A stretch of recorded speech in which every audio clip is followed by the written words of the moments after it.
touch upon the two things you said, which is, does this book come handy in terms of influencing state level policy, the state level vision, and more specifically your thoughts on one district, one product.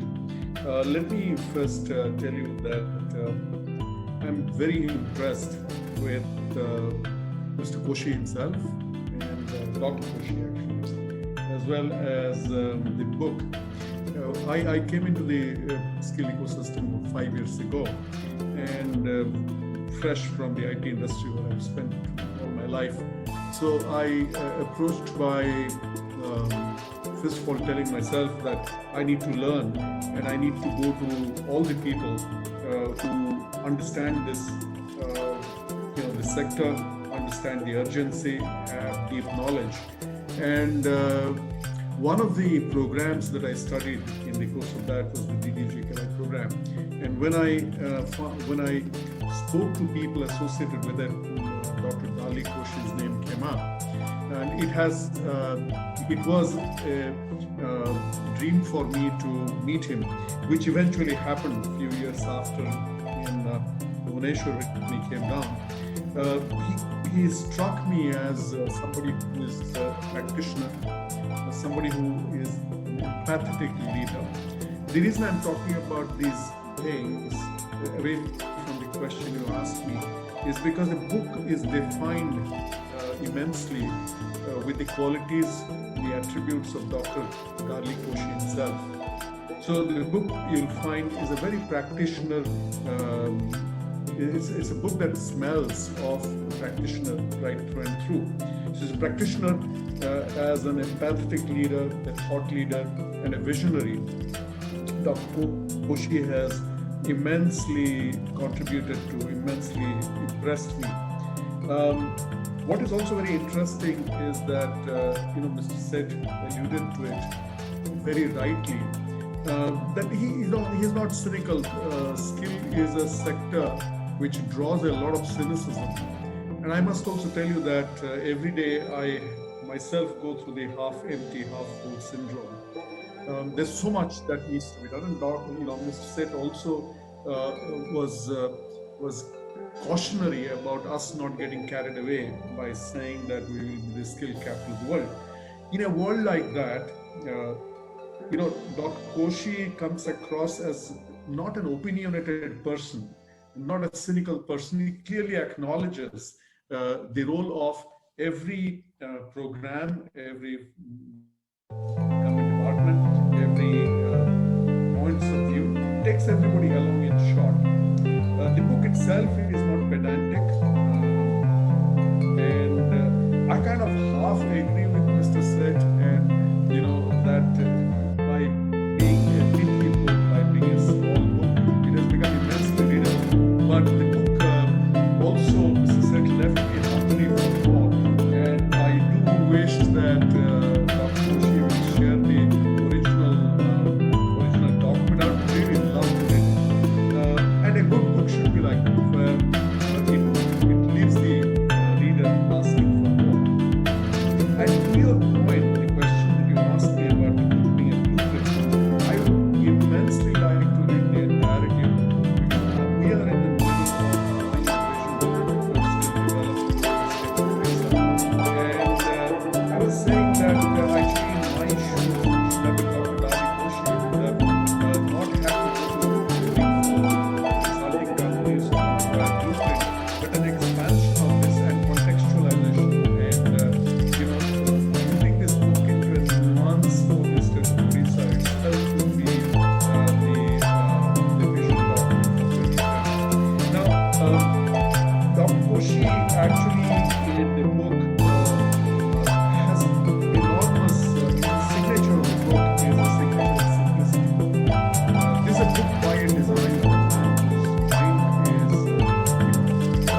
5 years ago, when I came into this role as chairman of Odisha Skill Development Authority, I told the Honorable Chief Minister here that I don't know anything about this sector.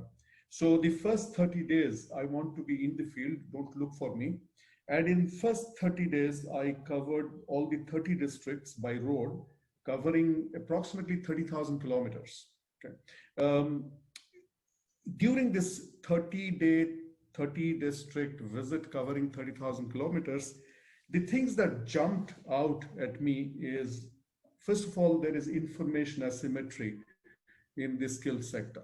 You know, there are many things happening, but at the same time, there's a huge gap between employers and employees, a huge gap between skill development initiatives and the beneficiaries of those initiatives, huge gap between government departments. You know, what one department does, the other department doesn't know. And Mr. Seth, I completely agree with you that the skill development ministry should not be equal to skills. You know, it should be the overarching ministry. It should be the ministry holding everybody together. But every department has to look at itself as the skill department.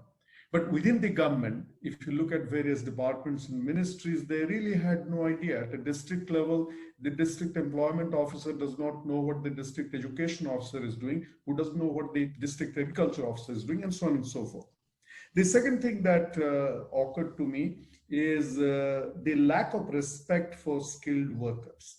And this is a point that Mr. Mohandas Pai repeatedly makes, and Dr. Koshi, you make in this book. So unless there is respect for the skilled worker, you know, we cannot come to a situation where we can be a skilled country, forget about being the skill capital of the world. The third thing that was very apparent to me was the absence of respectable wages. You know, it's a sad thing that 70 plus years into independence, we talk about minimum wages. It should not be minimum wages. We have to talk about sustainable wages. The COVID crisis, you know, where 45 crore immigrant workers were exposed and crores of people were actually at risk, and it was a refugee crisis, even as nobody is talking about it as a refugee crisis. It was a crisis of poor wages and triggered by bad housing. If people had reasonable wages, respectable wages, and there was reasonable worker housing, then the crisis would not have happened. It has basically exposed the underbelly of our monumental collective failure. And the book touches upon these things. The other thing that clearly jumped in front of me as a point to be addressed is this excessive importance on placement-linked training. You know, this is a thing that is designed to let the system actually go, you know, let the system be safe actually from questions. So make everything placement linked. And why placement linkage? You know, why not talk about self-employment? Unless we talk about self-employment and also free up the skill ecosystem from being accountable on only placement, then something will happen. So these points came up in a big way. And I found that, you know, when I read the book, I could have gone on and on, but I found that all these things, which are fundamental and basic, are talked about in the book in a very systematic, nice, simple way. And anybody in this country, not just me, who's drawing a blueprint for development in the skill sector, would find this book to be immensely useful. And I am going to actually wait for the expanded version of the book, the original manuscript, because as I said earlier, I would like to see how, you know, just by paying the price of the book, which is, I don't know, maybe under 1,000 rupees, one would get the benefit of probably more benefit than a few crores that one would have spent on a consulting organization.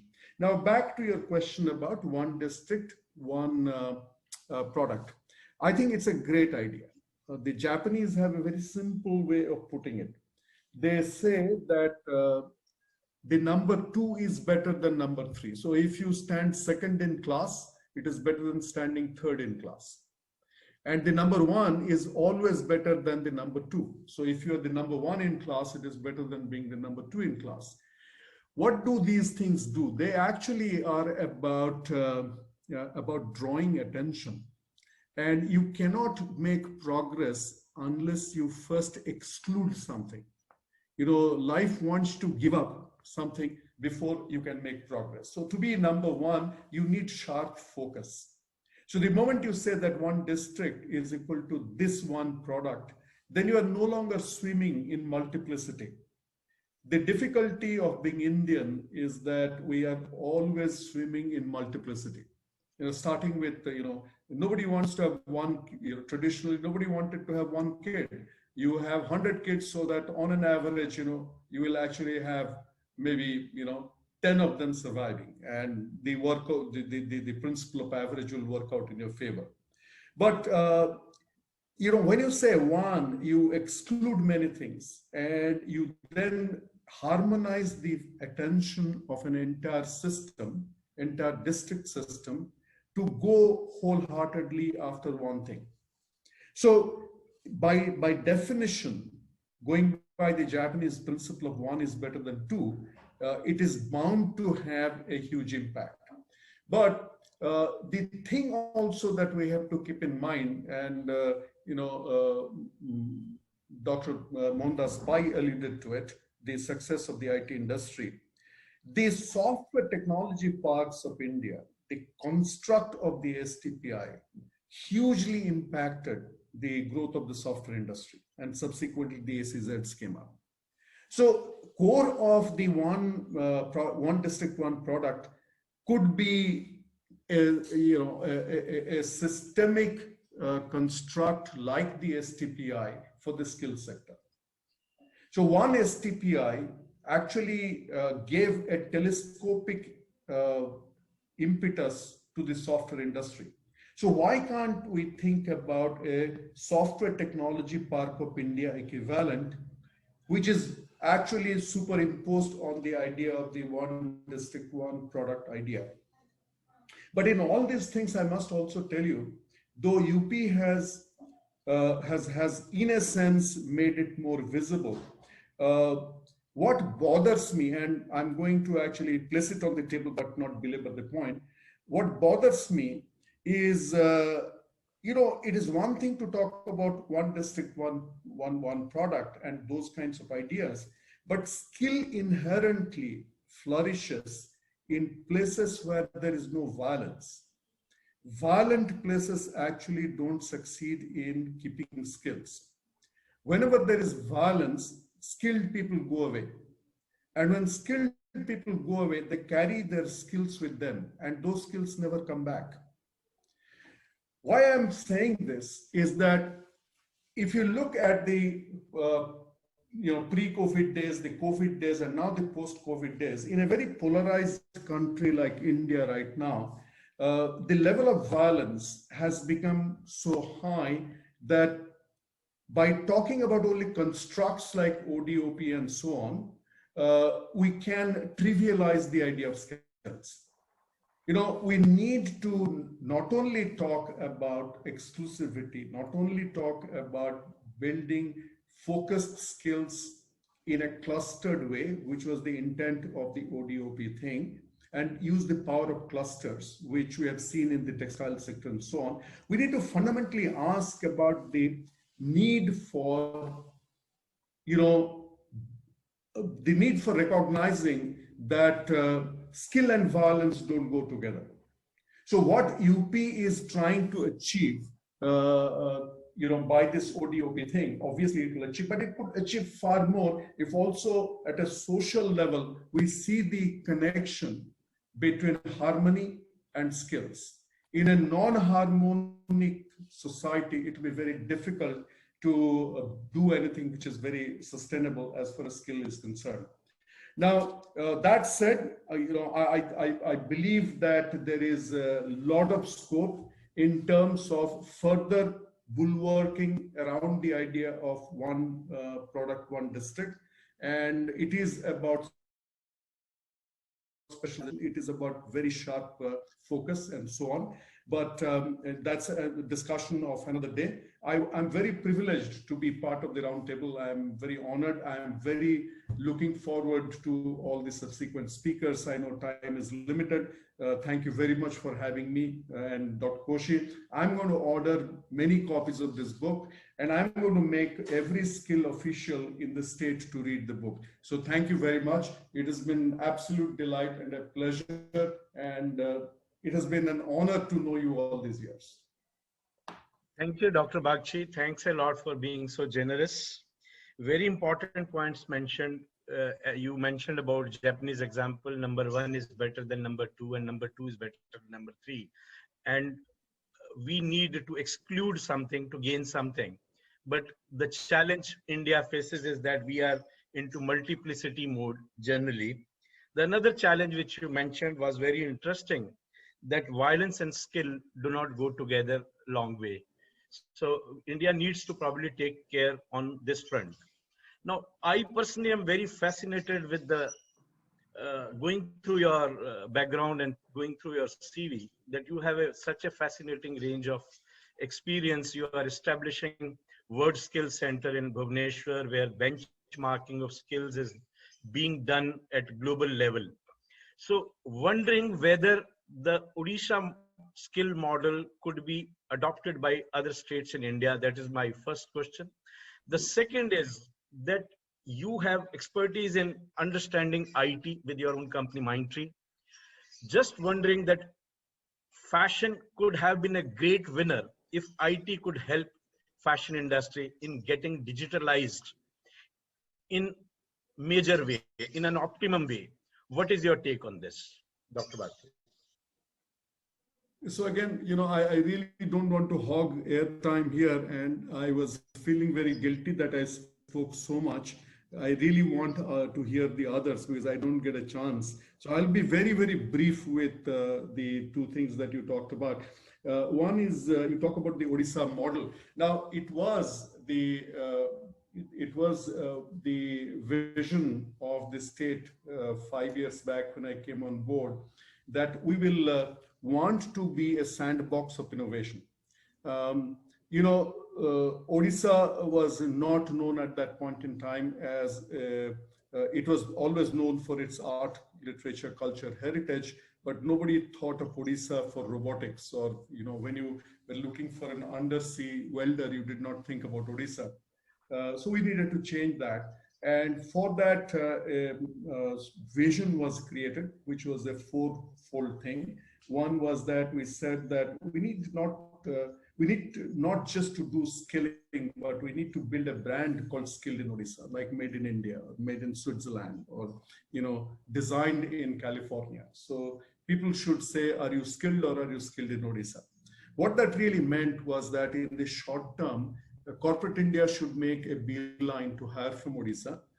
This was a tall order because a lot of people didn't even know where Odisha is. The third thing was that in the long term, global companies should come and hire from Odisha. But last but not the least was this desire that Odisha should be a sandbox for innovation, which basically meant that if somebody has a great idea in skills anywhere, should say, let's go and try it out in Odisha. The idea was that if you try it out in Odisha and a model succeeds, then we would like that to be emulated elsewhere. That's the point you made. And, the reason for that was that we were hungry for reputational capital. We wanted our reputation to precede our skilled workforce, so that the objective of Odia youth to be hired or to be sought out would really be fulfilled. Now, in doing that, I must tell you that we needed to ask ourselves, isn't that a very audacious thing to say that, we should be a sandbox of innovation? What does that really mean? And is it even possible? And what came to our mind is the following. Bangladesh is a very poor country, and it gave the world the idea of microfinance. So microfinance originated in Bangladesh. It didn't come out of Goldman Sachs. It didn't come out of Harvard or anywhere like that. So if Bangladesh could create a model like Grameen Bank, could we actually try out and give one or two other things which can be then replicated elsewhere in India or maybe outside India. Because when that happens, the state gets reputational capital. So that was the whole intent. And I don't think we are there yet. We have done many things, but we're just about 5 years into the game. And I think you make intergenerational impact over 10 years, 15 years time. So we are still a work in progress. And the next thing you ask about is digitalization to impact the fashion industry, design industry. I have worked a lot with designers, and I think design is something, and particularly textile, fashion design, all design is interconnected. It goes way above digital. Digital is a very mechanical thing. Digital is about replication. Digital is about building simultaneity. Digital is about to actually make something scalable. But inherent to design is human creativity. And we need to do many things deeper, original, beautiful, fundamental for us to build an ecosystem of design thinking, to build sustainable design-oriented infrastructure on the ground. So when you design, the thing that comes to my mind is the rainforest. The rainforest is the ultimate tribute to design, but the flora and fauna are so deeply interconnected. The microbes are influencing the flora is influencing the fauna. So from a design point of view, the rainforest is the most beautiful place in the world. Now that does not happen because you put in computers there. That happens because you have a very rich ecosystem there. And go back to the point of violence that I made just in a cursory way. We need to build an ecosystem where there's harmony, where many brilliant ideas come up. And brilliance is something that is worshipped, and brilliance is something that is emulated. So to say that we'll pump in computers and do everything digital and there'll be an explosion of creativity, that will not happen. Digital tends to bring in cloning.